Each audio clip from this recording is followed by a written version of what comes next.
Hello, everybody. I am joined by Matt Waxman, your Tournament of Champions champion from just a few months ago.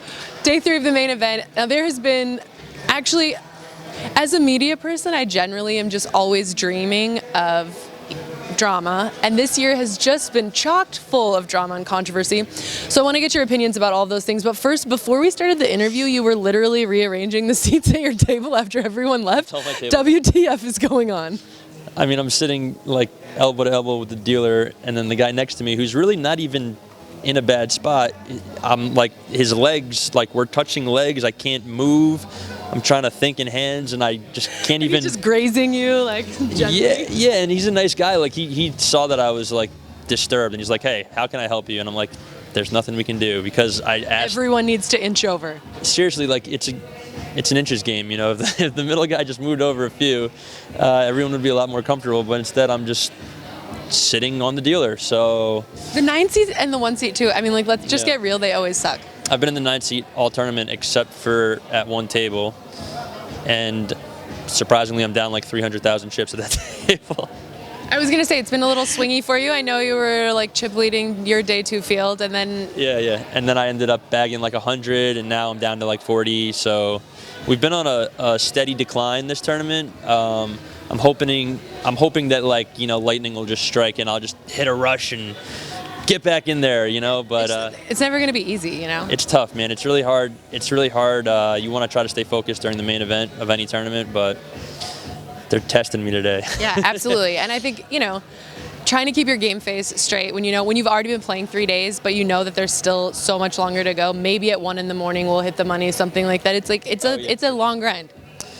Certainly, yeah. But he's no stranger to this. Well, I wanted to talk to you then a little bit about some of the dramas and controversies going down. Hellmuth apparently did some poker brat business last night, towards the very end of the night, in a 3-handed pot where a lot of people were saying, I mean, it's all recorded now, right? So like, you can't, it's not just one person said this, one person said this. It's recorded, and a lot of people were basically saying, okay, if this was someone else in this spot, he's never getting away with this. He needs to have a penalty. But instead of having a penalty, he just actually has showed up like an hour late on day 3. So give me your thoughts. I mean, you know, Phil is no stranger to acting immaturely at the table, you know, and people say he does it for the cameras, but I've been playing with him plenty of times where he loses a pot and he just blows up and no one's watching. I don't really appreciate it.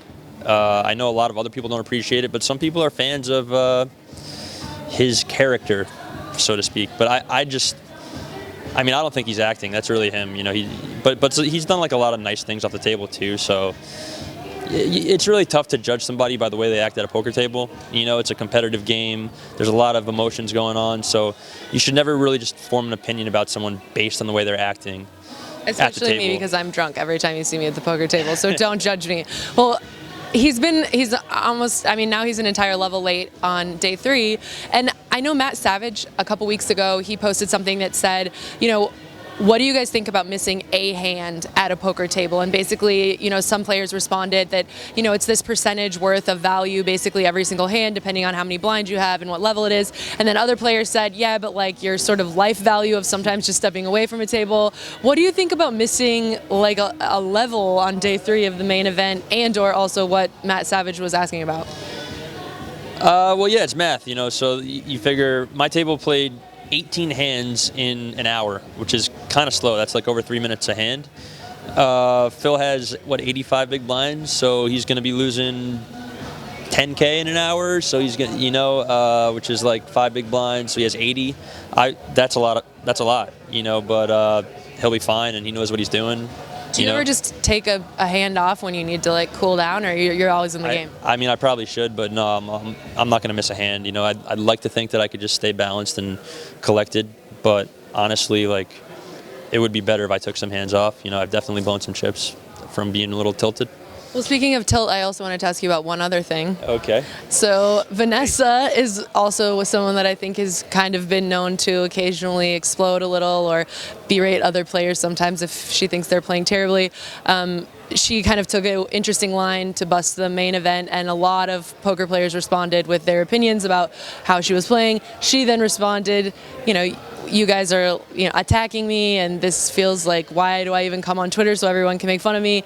And to which the poker community responded, but you also do this to other people. So like, what do you think about poker players, I guess criticizing other poker players' games on like a public forum?